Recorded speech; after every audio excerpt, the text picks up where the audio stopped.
Carbon dioxide is a clear, odorless gas that makes your drinks fizz, something we exhale every time we take a breath. But could it now make your abdomen flat? A recent Northwestern University study found injecting carbon dioxide into belly fat could reduce fat for up to 6 months. So this is something known as carboxytherapy. Is that your new shot to a six-pack? So these findings were published in the Journal of the American Academy of Dermatology, the first controlled trial testing carbon dioxide gas injections to reduce fat.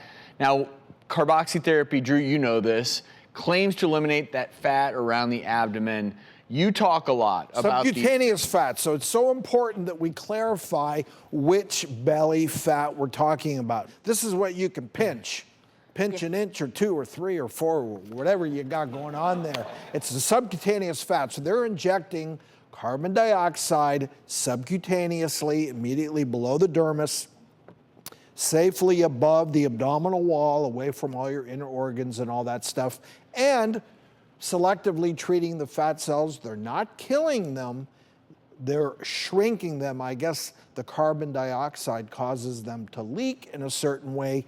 Leakage of the contents of the fat cells is then picked up by your lymphatics and goes away. Hypothetically, how are they actually doing this? I am always very concerned when you're injecting gases into the tissues, right, because if those gases can get into your blood vessels and create issues. After 6 months, most of the results had worn off. So to me, even if this does theoretically work over the short term, I'm not going in every 6 months to have someone injecting carbon dioxide in my subcutaneous fat. That's me. It's just, yeah, I wouldn't do it. And also, this was just a small study, too. It was 16 individuals, and these 16 individuals either had a normal body mass index or they were overweight. These weren't obese people, technically, so right, that was also the group. So I agree, I wouldn't do it. Maybe if somebody wants a little, I guess, ooh, I wonder what I would look like in that dress. And then they get to see, and then it kind of jump starts them, and they say, I really want to exercise so I can get to that on my own. Maybe, I don't know. Would you use this as opposed to Drew, and I'll lean on your expertise here. You can melt fat, you can freeze fat, you tell me, you can suck it out, and I know you're an old school liposuction guy, but let's just say there's a massive event that's important to you, but you're not overly conscious of your body image, but you just want to just try something. Wear Spanx. And I think that's a great idea. Spanx are amazing. Spanx they will do amazing things. Where does this live on that spectrum of freezing, melting, suctioning? That's such a great question, and guess what? Call me old school, but I love good old-fashioned liposuction.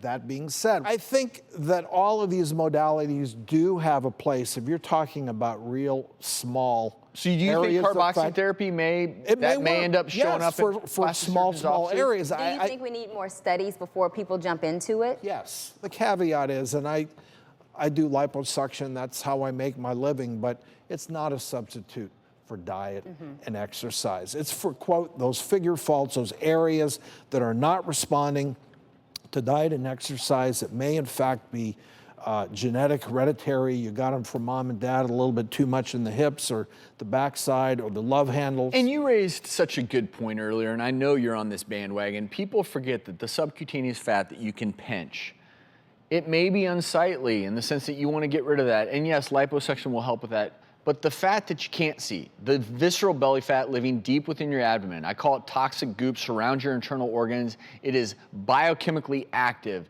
That is the fat that you need to worry about. You can't liposuction it, you can't freeze it, you can't heat it. The only way you're gonna eliminate that is through changing your diet. And that's why if carboxy therapy becomes a thing and someone wants to do it, great. But don't forget about the visceral fat in there. That's the stuff that will kill you.